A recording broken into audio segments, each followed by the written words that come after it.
और शकुंतला भोपाल नाम के छोटे से शहर में रहा करते थे। दोनों ही पति पत्नी बहुत ही अच्छे स्वभाव के थे। उनके जीवन में हर प्रकार की खुशी थी, बस उनकी कोई संतान नहीं थी। परंतु भगवान की कृपा से उनकी ये कमी भी पूरी हो जाती है और शकुंतला गर्भवती हो जाती है। 9 महीने कैसे बीत जाते हैं पता ही नहीं चलता और फिर शकुंतला एक बहुत ही प्यारी सी बच्ची को जन्म देती है। विजय और शकुंतला मिलकर उस बच्ची का नाम करुणा रखते हैं। समय इसी तरह से बीतता रहता है और 1 साल कैसे गुजर जाता है पता ही नहीं चलता। परंतु फिर ना जाने उनकी खुशियों को किसकी नजर लग जाती है। शकुंतला को एक जानलेवा बीमारी हो जाती है। बड़े से बड़े अस्पताल में इलाज कराने के बाद भी कोई फायदा नहीं होता और शकुंतला की मृत्यु हो जाती है। शकुंतला की मृत्यु से विजय बिल्कुल टूट जाता है, परंतु फिर उसकी मौसी शारदा उसे संभालती है और कहती है, बेटा अगर तू भी इस तरीके से टूट जाएगा तो तेरी इस प्यारी सी बच्ची को कौन संभालेगा। इसकी उम्र अभी ज्यादा नहीं है, इसलिए इसे एक माँ की जरूरत है। मैं जानती हूँ तू दूसरी शादी नहीं करना चाहता, पर इस मासूम बच्ची की तरफ देख, इसे माँ की जरूरत है। अपने लिए ना सही तो इस बच्ची के लिए ही दूसरी शादी कर ले। आप ठीक कह रही हैं। मैं अपने गम में करुणा के बारे में तो भूल ही गया था। मैंने इसकी माँ को वादा किया है कि मैं इसे हमेशा खुश रखूंगा, चाहे इसके लिए मुझे कुछ भी करना पड़े। चाची जी आप लड़की ढूंढिए, मैं शादी के लिए तैयार हूँ। इसके बाद विजय की चाची शारदा विजय के लिए एक कामना नाम की एक लड़की ढूंढती है और फिर बड़े ही सादे और सिंपल तरीके से विजय और कामना की शादी हो जाती है। कामना तुम्हें चाची ने तो बताया ही होगा, ये शादी मैंने करुणा के लिए की है। वो केवल 1 साल की है, उसे माँ की जरूरत है। मैं जानता हूँ हमारी शादी नई हुई है और मैंने तुम्हें आते ही एक बच्चे की जिम्मेदारी सौंप दी, पर मैं उम्मीद करता हूँ तुम मेरी बात और हालात समझोगी। आप चिंता मत कीजिए, मैं आपकी पत्नी से पहले करुणा की एक अच्छी माँ बनकर दिखाऊंगी और वैसे भी इतनी प्यारी सी बच्ची को अपना बनाने में मुझे कोई परेशानी नहीं होगी। कामना जैसा कहती है वैसा करती भी है। वो करुणा को ढेर सारा प्यार देने लग जाती है और उसे माँ की कमी महसूस नहीं होने देती। परंतु ये केवल तब तक चलता है जब तक कामना की कोई संतान नहीं होती। शादी के 2 वर्ष बाद ही कामना की एक बहुत प्यारी सी बच्ची होती है, जिसका नाम वो लोग दिशा रखते हैं। दिशा के आने के बाद कामना का सारा प्यार करुणा पर से हटके दिशा पर आ जाता है और अब वो करुणा पर बहुत ही कम ध्यान देने लगती है। ऐसे ही एक दिन जब विजय काम से घर आता है तो देखता है कि करुणा रो रही है। कामना करुणा रो क्यों रही है? पता नहीं, मैं तो दिशा के पास थी, लगता है वो कहीं गिर गई होगी इसलिए रो रही है। विजय करुणा के पास जाता है और पूछता है, क्या हुआ बेटा, तुम रो क्यों रही हो? पापा को बताओ क्या बात है। पापा मुझे बहुत तेज भूख लगी है, मैंने सुबह से कुछ नहीं खाया है। विजय सीधा कामना के पास जाता है और कहता है, ये सब क्या है कामना, तुमने सुबह से करुणा को खाना तक नहीं दिया। बेचारी बच्ची भूखे होने की वजह से रो रही थी। मुझे माफ कर दीजिए, वो आज दिशा के साथ खेलते खेलते पता ही नहीं चला कि पूरा दिन कैसे बीत गया। मैं अपने काम की वजह से शहर से बाहर रहता हूँ, इसलिए मैंने दोनों बच्चों की जिम्मेदारी तुम्हें दे रखी है। तुम्हें दोनों बच्चों पर बराबर ध्यान रखना चाहिए कामना। ठीक है, अब शांत हो जाइए, मैं अगली बार से ध्यान रखूंगी। आज पहली बार करुणा की वजह से कामना को विजय ने डांटा था, इसलिए कामना को करुणा पर बहुत गुस्सा आता है और धीरे धीरे ये सब बढ़ता ही जाता है और कामना का गुस्सा नफरत में बदल जाता है और समय के साथ साथ ये नफरत और भी गहरी होती जाती है और अब कामना केवल दिशा से ही प्यार दुलार करने लगती है। अब दोनों बहनें बड़ी हो चुकी थी और कॉलेज जाने लगी थी। एक दिन करुणा कॉलेज से लौट रही थी, तभी वो देखती है कि उसकी छोटी बहन दिशा एक रेस्टोरेंट में बैठकर कॉलेज के कुछ सबसे आवारा लड़कों के साथ खाना खा रही है।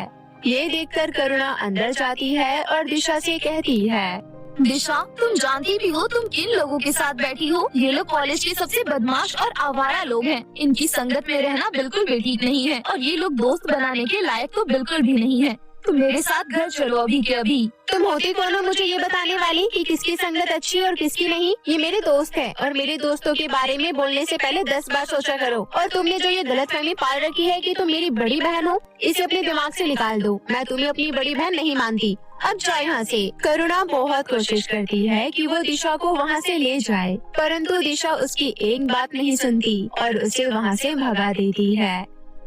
करुणा घर आती है तो देखती है कि उसके पिता कई महीनों बाद शहर से आए हैं। करुणा पहले तो उन्हें गले लगा लेती है और फिर अपनी माँ के पास जाकर कहती है, माँ, आपको दिशा से बात करनी चाहिए। दिशा आजकल कॉलेज की सबसे आवारा और बिगड़े हुए लड़कों के साथ घूमती है। उन लोगों की संगत अच्छी नहीं है। मैंने तो उसे समझाने की बहुत कोशिश की, लेकिन उसने मेरी एक नहीं सुनी। प्लीज आप ही उससे बात कीजिए।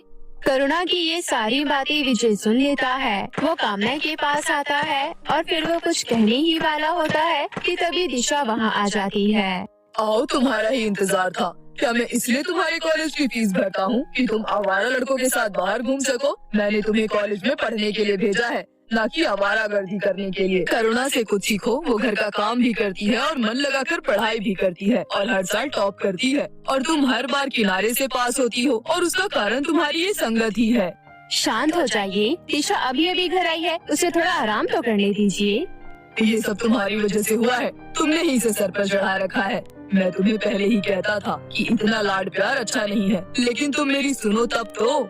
ऐसा कहकर विजय गुस्से में अपने कमरे में चला जाता है। कामना और दिशा को करुणा पर बहुत गुस्सा आता है, परंतु क्योंकि विजय घर पर था इसलिए वो दोनों कुछ नहीं कर पाती।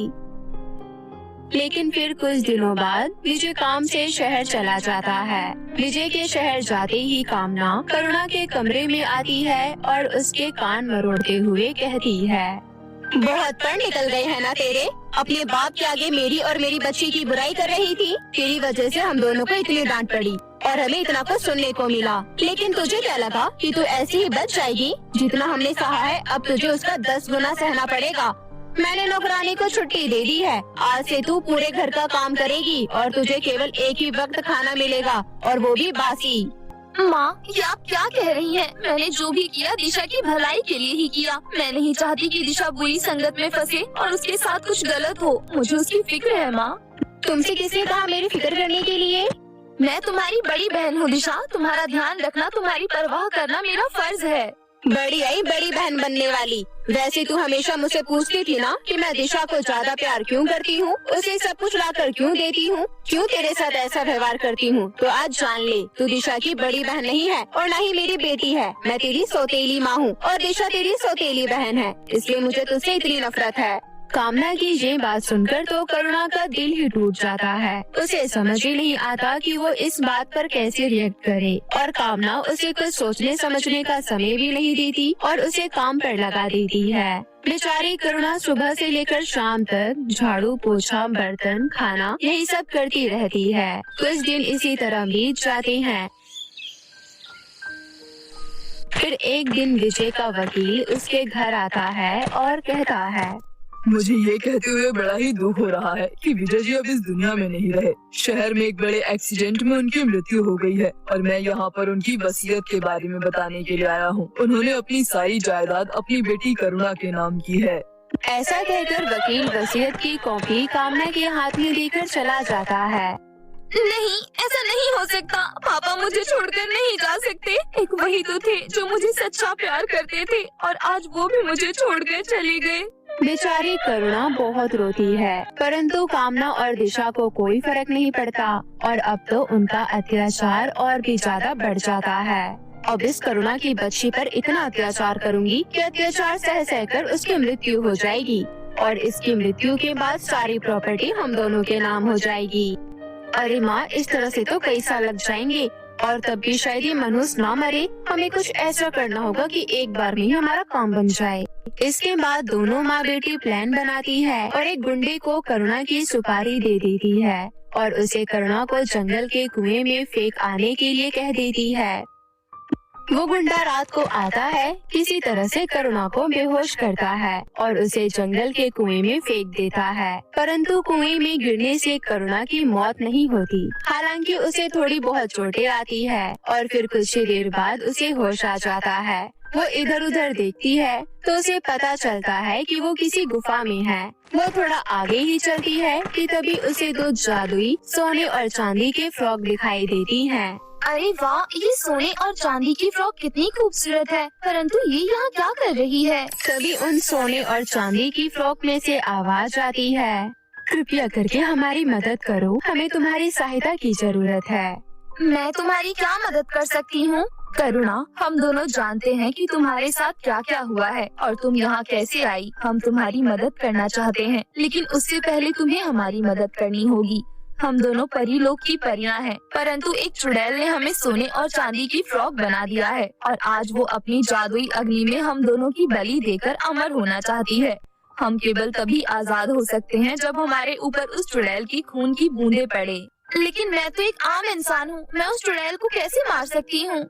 करुणा, इस गुफा के मुहाने पर एक जादुई तलवार रखी है। अगर उस तलवार को तुम सीधा चुड़ैल की गर्दन पर 3 बार वार करके हमारे द्वारा बताए गए मंत्र को बोलोगी तो उस चुड़ैल की मृत्यु हो जाएगी। परंतु हाँ, तुम पीछे से ही वार करना, क्योंकि अगर उस चुड़ैल ने तुम्हें देख लिया तो तुम्हारी जान खतरे में पड़ जाएगी। अब बताओ, क्या तुम हमारी मदद करोगी? ठीक है, मैं आपकी मदद करने के लिए तैयार हूँ। इसके बाद करुणा गुफा की मुहाने पर से तलवार लेकर वहां जाती है जहां चुड़ैल तपस्या कर रही होती है। उन परियों के कहे अनुसार करुणा चुड़ैल की गर्दन पर 3 बार वार करती है और उन परियों के बताए गए मंत्र को दोहराती है और उस चुड़ैल की वहीं मृत्यु हो जाती है। करुणा एक छोटे से प्याले में उस चुड़ैल का खून लेकर उन दोनों जादुई सोने चांदी की फ्रॉक के पास आती है और उन पर चुड़ैल की खून की बूंदें छिड़कती है और फिर वो दोनों परियां वापस से अपने असली रूप में आ जाती है। तुम्हारा बहुत बहुत धन्यवाद करुणा, अगर तुम यहाँ नहीं आती तो ना जाने आज हम दोनों जीवित होती भी या नहीं। हाँ, मेरी बहन बिल्कुल सही कह रही है। हम दोनों तुमसे बहुत खुश हैं, इसलिए हम दोनों तुम्हें हमारी परी लोग की जादुई सोने और चांदी की फ्रॉक देना चाहते हैं। ये सोने की फ्रॉक तुम्हें धन दौलत देगी और ये चांदी की फ्रॉक इस अपार धन दौलत को सही तरीके से खर्च करने की बुद्धि देगी। करुणा उन दोनों परियों का धन्यवाद करती है और फिर परियां करुणा को लेकर उस कुएं से बाहर आ जाती है और फिर परिलोक चली जाती है। इसके बाद करुणा उन जादुई सोने और चांदी की फ्रॉक की मदद से एक बहुत ही बड़ा घर बनाती है और उसी में रहने लग जाती है। कुछ समय ऐसे ही बीत जाता है। Life's a game, and it's a win-win with the Galaxy Z Fold 5. कुछ समय ऐसे ही बीत जाता है।